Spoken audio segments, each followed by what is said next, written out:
On s'est tous déjà posé la question, n'est-ce pas? Qu'est-ce qui se passe vraiment après? Eh bien, aujourd'hui, on va plonger dans une vision vraiment fascinante et très détaillée du voyage de l'âme après la mort. Et tout ça, c'est tiré directement de notre texte de référence. Alors, pour commencer, le texte nous met face à un paradoxe assez frappant. Réfléchissons-y une seconde. La mort, c'est la seule chose dont on est absolument certain dans la vie. Et pourtant, c'est le sujet qu'on évite à tout prix. C'est une angoisse qu'on garde pour soi, bien plus qu'un sujet de réflexion sérieuse.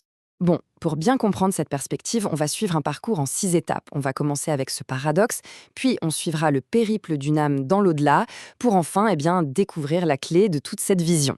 Allez, c'est parti, on se lance. Le texte suggère quelque chose d'assez profond ici. Ce refus de penser à la fin, ce serait en fait lié à une peur des conséquences. L'idée, c'est qu'on espère secrètement qu'avec la mort, hop, tout s'arrête. Pas de compte à rendre, une sorte d'échappatoire final. Alors, le point crucial ici, c'est qu'au moment de la mort, il n'y a pas de grand jugement qui tombe du ciel. Non. C'est plutôt comme une fourche sur la route. Et le chemin que l'on prend, il est déterminé par ce qu'on a voulu, ce qu'on a désiré pendant toute notre vie sur Terre. Et ce qui est vraiment intéressant avec cette vision, c'est que l'au-delà n'est pas présenté comme une récompense ou une punition. Pas du tout. C'est juste la suite logique de notre état d'être. Pour une âme qui s'est tournée vers, disons, la lumière, la séparation est facile, c'est une libération. Mais pour une âme ancrée dans le matériel, c'est un arrachement, une lutte terrible. Et pour qu'on comprenne bien ce chemin matérialiste, le texte nous plonge dans une histoire. On va suivre le parcours d'un industriel. A priori un homme bien, respectable sur Terre, sauf qu'il était absolument convaincu qu'après la mort, il n'y a rien. Le néant. Il se réveille. Enfin, il reprend conscience, et là, c'est le choc total. Il est là, mais il voit aussi son propre corps, sans vie, sur le lit. Et tout autour, sa famille, en pleurs. Il est complètement perdu, la confusion est totale. Il essaye de leur crier, de leur hurler, il veut leur dire qu'il est là, juste à côté, que tout va bien, qu'il est encore en vie. Mais rien.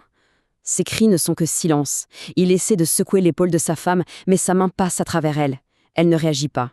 Et là, une peur terrible, une peur qu'on ne peut même pas décrire, commence à monter en lui. Et puis, une fois que son corps est mis en terre, le lien est définitivement coupé. Et là, sa réalité change du tout au tout. Il se retrouve projeté dans un abîme, un gouffre sans fond. Il est plongé dans une obscurité totale, oppressante. C'est pas juste l'absence de lumière, non, c'est quelque chose d'épais, de lourd qui l'entoure. Il crie, mais il n'entend même pas le son de sa propre voix. Imaginez ça, le silence est absolu. Et pendant ce qui lui semble être des décennies, il erre à l'aveugle dans ce vide. Et c'est là que le texte nous explique le principe fondamental. Ce n'est pas une punition, c'est la conséquence directe de ses propres choix. Sa réalité est le reflet parfait de ses convictions sur Terre. Il a refusé de voir ou d'entendre quoi que ce soit sur l'au-delà, il est devenu aveugle et sourd dans l'au-delà. Il ne voulait rien après la mort, il a eu le rien, stérile et vide.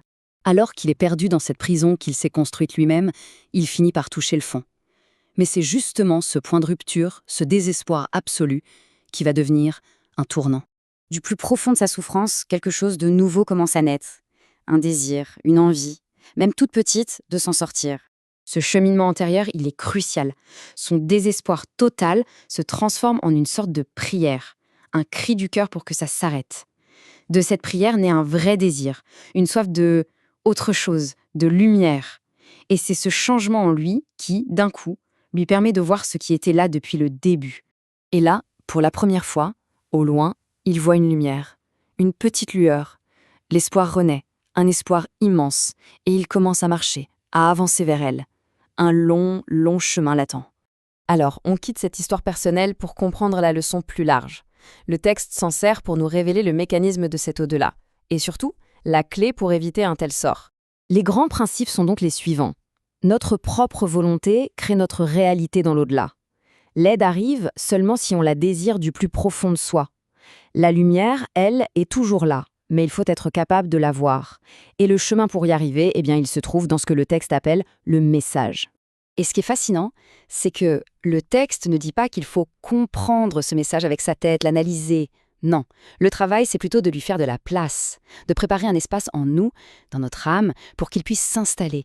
Et cette analyse nous laisse avec une dernière question, une question qui ouvre des perspectives.